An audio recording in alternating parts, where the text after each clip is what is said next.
Bienvenidos a Cuenta Eventos. Soy Fran y hoy comenzamos con las aventuras de Tajus Vignarsson en Ironsworn, Dioses de Hierro y Sangre.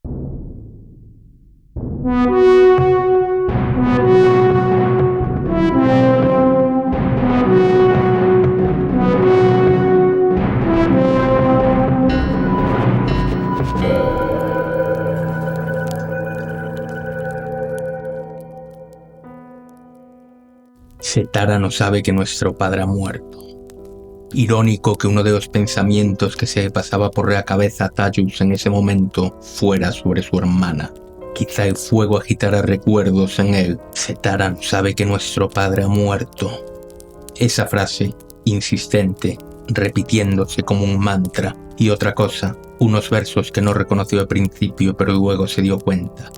Eran de un poeta del viejo mundo. Cosa olvidada, un recuerdo de infancia, quién sabe, su padre solía recitar versos antes de dormir. Setara no sabe que nuestro padre ha muerto. Vignar herrero ciego, Vignar herrero loco, y Tajus solo en el mundo ahora. Tajus Vignarsson, hijo de Vignar herrero, de Vignar ciego, de Vignar loco, de Vignar cuyo cuerpo era consumido por las llamas impasibles.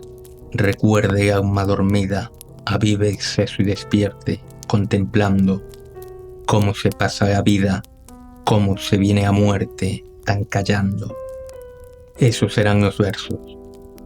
Irónico, Vignar no murió callando, murió gritando de dolor y de locura, como había gritado antes esa noche. ¡Fuego! ¡Necesito más fuego!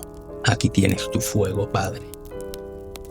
Setara no sabe que nuestro padre ha muerto.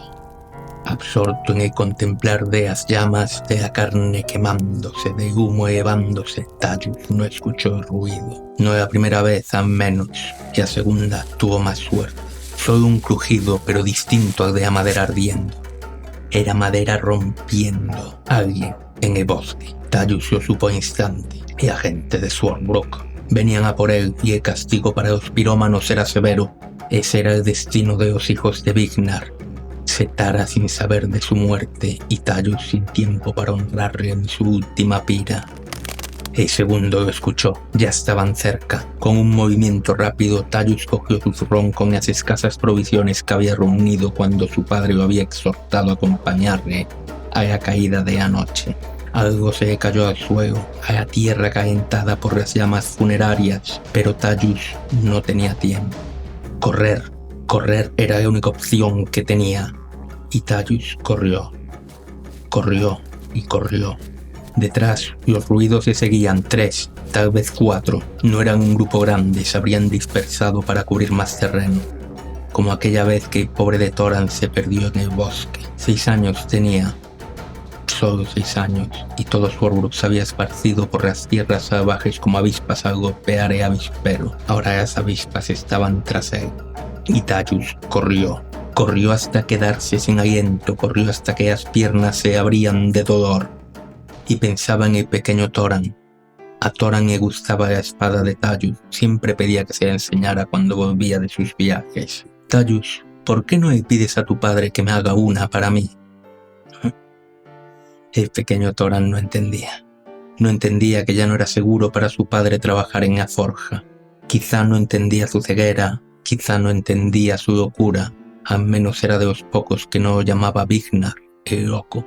Y no era seguro que su padre trabajara en la forja. Tajus lo sabía hasta la médula, pero aún así accedió a su petición. Y ahora era el cadáver de su padre el que ardía en la pira funeraria que dejaba atrás. ¿Sería el cadáver de Tajus lo que encontrarían en las avispas?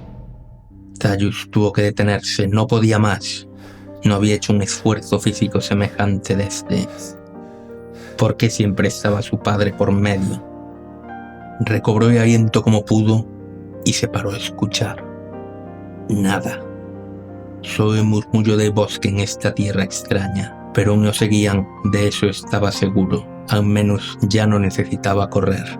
Tajus relajó el ritmo y comenzó a pensar en lo que hacía. Recordaba los últimos días del viejo mundo después de que los dioses bajaran a la tierra. Recordaba cómo moverse en el bosque. cómo evitar el ruido, cómo ocultar los rastros. Había pasado mucho tiempo desde entonces, tanto como para que cicatrizaran las heridas de su padre, tanto como para que su hermana se casara. ¿Cuántos años? 9. Tan solo tenía 9 cuando escaparon de la ciudad quemada. Poco a poco, Tallus siguió avanzando, moviéndose como hacían los animales listos, al menos los que saben cómo evitar ser devorados. Tallus era ahora la presa y se aseguraría de que sus cazadores no le alcanzaran. Pero el cansancio le alcanzó pronto. Tallus estaba agotado, apenas podía levantar sus pies del suelo. Tendría que montar campamento, algo parco, rápido, sin una hoguera siquiera para evitar ser detectado. Así lo hizo, y lo rodeó de pequeñas trampas. Nada serio, sino algo que lo avisara por si alguien se acercaba demasiado. Y Tallus se tumbó y cerró los ojos. Aún veía el resplandor del fuego en sus pupilas. Aún oía la madera ardiendo, el metal fundido. Aún oía los gritos de su padre. ¡Fuego!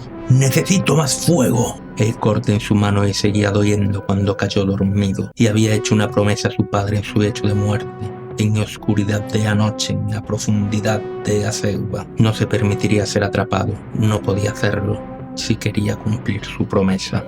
Antes de que amaneciera, Tallus ya estaba despierto. No podía descansar, aunque lo necesitaba más que nada, pero las avispas debían seguir allí, acechando. Tenía que buscar una forma de avanzar que lo alejara de sus perseguidores, pero para eso primero tenía que saber por dónde venían. Había cazado con ellos alguna vez en los últimos años, conocía sus tácticas, esparcidos en varias direcciones. Si no tenía cuidado se podía dar de bruces con ellos. Con la esperanza de avisar un indicio de por dónde vendrían, Tallus trepó un árbol cerca de donde había montado el campamento. Pero la esperanza en las tierras de hierro es solo una carga. ¡Ahí! ¡Encima del árbol! ¡Ahí está! El grito lo escuchó a la primera. Tallus saltó de árbol a toda prisa y rompió a correr. Un error, había sido un error. Un animal listo hubiera seguido moviéndose, pero no lo cogerían. No a Tallus Vignarsson. Cogieron a Tallus Vignarsson poco después. Era solo uno. Vas, uno de los cazadores de Swordsbrook, y parecía casi tan asustado como Tallus lo estaba de él. Se veía en el temblor con que sujetaba su lanza. Tallus levantó las manos con esperanza de tener una opción de salir aún de esta. Escucha, Bad, fue todo un accidente y mi padre ya ha pagado el precio. Déjame ir, no ganas nada capturándome y yo ya no tengo nada que me ate a la aldea. Seguiré mi camino y vosotros reconstruiréis herrería. Nadie debería morir por un accidente. Pero la esperanza en las tierras de hierro es solo una carga. Un accidente, contestó Bas mientras levantaba su lanza con gesto desafiante. Un accidente y que nadie debería morir, dices. Ya ha muerto gente, Tallus, y no me refiero solo al loco de tu padre. A tu padre, al que abandonaste en Apira para escapar de nosotros. Ha muerto gente. ¿Nosotros? ¿Había dicho nosotros? No ardió solo de herrería, ¿sabes? Aún seguían intentando controlar el fuego cuando partimos a capturaros. Y a casa de Pirce de Parche en el Ojo, el taller del candelero y la cabaña de Saskia. Y quién sabe qué más. Ya eres un asesino, Tallus. Había dicho nosotros. Tallus escuchó sonidos a su alrededor. Sabía lo que estaba pasando. Y estaban rodeando. Cogió su espada, pero antes de poder hacer otra cosa los tenía encima. Bastan solo lo estaba distrayendo con mentiras además, porque seguro que eran mentiras. El fuego fue solo en herrería que estaba vacía salvo por su padre y él. Nada más. Seguro que eran mentiras. Pero no había tiempo, no había palabras. En el momento no distinguió quiénes eran. Solo sombras que saltaban de la espesura. Sombras con armas refulgentes bajo el sol. Y Tallus empuñó la espada que le gustaba al pequeño Thoran, la espada que había regalado su padre antes de huir de la ciudad quemada, y empuñó contra las gentes de Swordsbrook, y empuñó contra las gentes de la aldea que había contribuido a fundar, y la espada derramó sangre. No mucha, nada mortal, cortes, rasgaduras, los mismos que cubrían el cuerpo de Tallus cuando todo hubo acabado. Resistió sus primeros envites con valor, como le habían enseñado en el viejo mundo, mientras sus oponentes Oraete y Davand asesino le instaban a rendirse, y tenían miedo, lo notaba en sus ojos, en sus tentativos movimientos, pero Tallus también tenía miedo a ellos. Si le capturaban, su promesa quedaría rota, y el espíritu de su padre jamás podría descansar. Con esto en mente, Tallus recuperó la iniciativa con un fuerte golpe con el pomo de la empuñadura que dejó a Aegon, el de rostro ceñudo, tirado en el suelo sin aliento. Pero los otros dos seguían azuzándole como avispas, volviendo una y otra vez, intentando cansarle con sus puñadas y sus insultos. Era difícil aguantar el dolor, era difícil acallarle la conciencia. Pero eran mentiras, ¿verdad? Tenían que ser mentiras. Tallus estaba perdiendo las fuerzas. Y entonces fue cuando llegó el golpe decisivo. Tallus erró en su cálculo y a punta de la espada pasó unos centímetros del rostro de Bas. Y entonces notó el dolor. Más que el dolor, notó el impacto. Algo en su muñeca derecha. Sin tiempo para procesarlo, intentó dar otra estocada. Y entonces fue cuando notó que su mano ya no empuñaba el arma. Miró al suelo y allí estaba la espada que regaló su padre, tirada sobre la tierra. Entonces se dio cuenta. Fue obra de Kodrot, mientras Tallus se centraba en Baz, y la lanza de Kodrot había golpeado su muñeca, forzando su mano a abrirse. Había soltado la hoja y se enfrentaba, desarmado, frente a dos cazadores armados. No tenía ninguna oportunidad. Vignar, el loco, llamaban a su padre. Pero Tallus Vignarsson no estaba loco. Tallus se rindió y levantó las manos en señal de derrota mientras intentaba alejarse de los golpes de Kodrot, que no parecía aceptar el resultado. Fue entonces cuando Aegon, que se había recuperado del golpetazo anterior, y saltó sobre la espalda y le derribó al suelo. Tallus había sido derrotado. Los tres hombres lo ataron con pericia y lo forzaron a levantarse. Jactándose de su victoria, comenzaron a escoltarlo de vuelta a Swordsbrook. Allí sería juzgado por el incendio, y si era verdad lo que decían, sería condenado a muerte. Pero no podía ser verdad lo que decían sus captores. Eran mentiras, todo mentiras. Al principio, sin duda, para desmoralizarle, ahora para jactarse de él. Pero para ser mentiras, los tres hombres eran bastante consistentes en sus historias.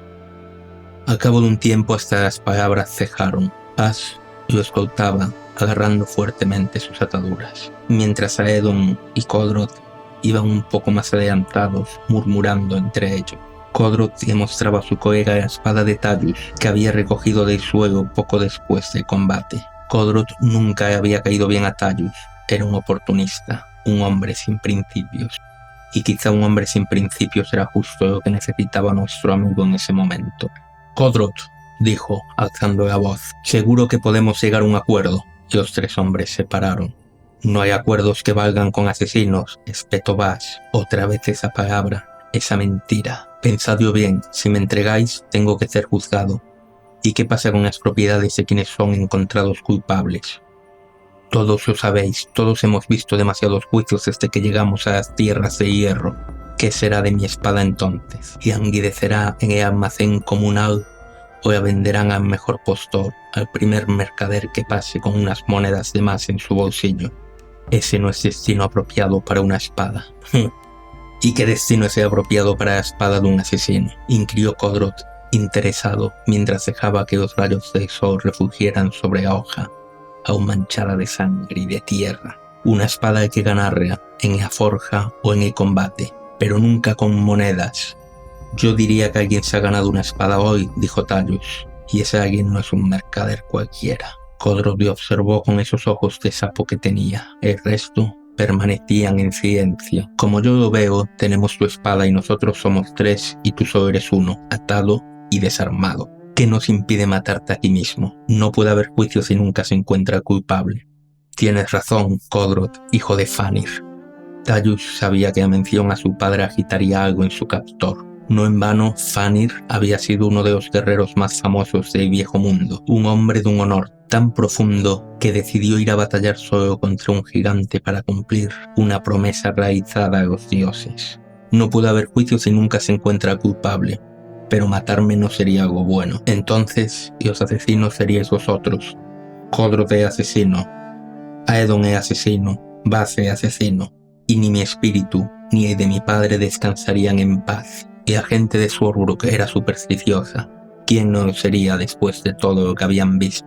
Supongo que ninguno de vosotros quiere tener tras de sí al espíritu de un herrero ciego y oco, y al de su pobre hijo, asesinado sin piedad en la espesura, con sus manos aún atadas a la espalda, por no hablar de Setara. Ah, sí, mi hermana. Sin duda mi hermana hablaría con su marido y habría una investigación, y como llegaran a encontrar mi cadáver, pero hay una solución más fácil. Dejadme ir. Nunca volveré a la aldea. Con mi padre muerto y mi hermana casada no me queda nada allí. Podéis decir que os enfrentasteis contra mí, que lograsteis desarmarme, pero que al final pude escapar. Sin juicio, no hay propiedades de juzgado, sino botín para los vencedores. Vosotros disfrutaréis vuestra espada y yo sufriré mi exilio, un trato mejor que fantasmas vengativos, con su ceguera y su locura. Tallus se lo había jugado todo, ahora solo era cuestión de ver cómo se lo tomaban las avispas. Y las avispas se reunieron a deliberar con murmullos como zumbidos. Al poco, Baz se acercó a él. Tras su figura, Codrod admiraba la espada en litigio. ¿No volverás a la aldea? No volveré a la aldea. Los ojos de ambos hombres se cruzaron y se mantuvieron en la mirada. Tallus, por suerte, sabía mentir con su mirada, y lo siguiente fue rápido. Baz cortó las cuerdas que ataban mientras Codrod y Aedon vigilaban de cerca. Sin una sola palabra le señalaron hacia el norte, lejos de Swordsbrook. Tallus asintió y comenzó a andar en esa dirección. Y siguió andando en esa dirección hasta que los perdió de vista. Y siguió andando en esa dirección hasta adentrarse en la espesura. Y siguió andando en esa dirección hasta que su respiración se serenó y su rostro volvió a adquirir un gesto de determinación. Tallus tenía claro lo que debía hacer. La espada que había regalado su padre era su única opción para cumplir con su promesa, pero ellos habían tenido otras opciones. Pero habían elegido el deshonor, habían elegido la mentira, habían elegido el robo. De interior de su bota, Tallus sacó un pequeño cuchillo que reservaba para cortar carne. Y fue la carne de su mano la que cortó con el hierro de la hoja. Y mientras su sangre se derramaba en el suelo, Tallus pronunció un voto sagrado.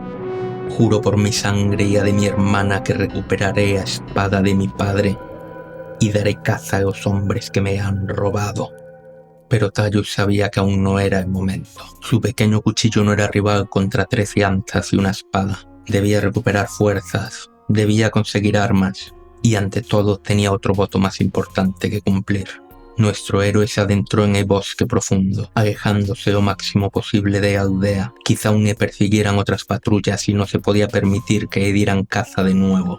Así caminó y caminó el resto del día, hasta que, poco antes de anochecer, montó un parco campamento en un pequeño claro cruzado por un arroyuelo. Una vez más no podía permitirse hacer un fuego, pero sí descansar un poco. Comió algo de las pocas provisiones que aún le quedaban, y pronto le entró el sueño. Estaba herido por el combate, nada grave, pero necesitaba reposo. Su cuerpo ansiaba el descanso y Tallus no podía resistirse. Pero justo cuando los párpados comenzaban a cerrarse, un nuevo ruido, un nuevo agitar en la maleza. Aquello no era un animal. Tallus no estaba solo en ese claro. Se levantó al instante, empuñando el cuchillo como podía con su mano cortada, dispuesto a enfrentarse a quienquiera que fuera que había alcanzado. Y quienquiera que fuera que había alcanzado salió de entre los matorrales. Tallus se quedó atónito. Era su hermana, Setara.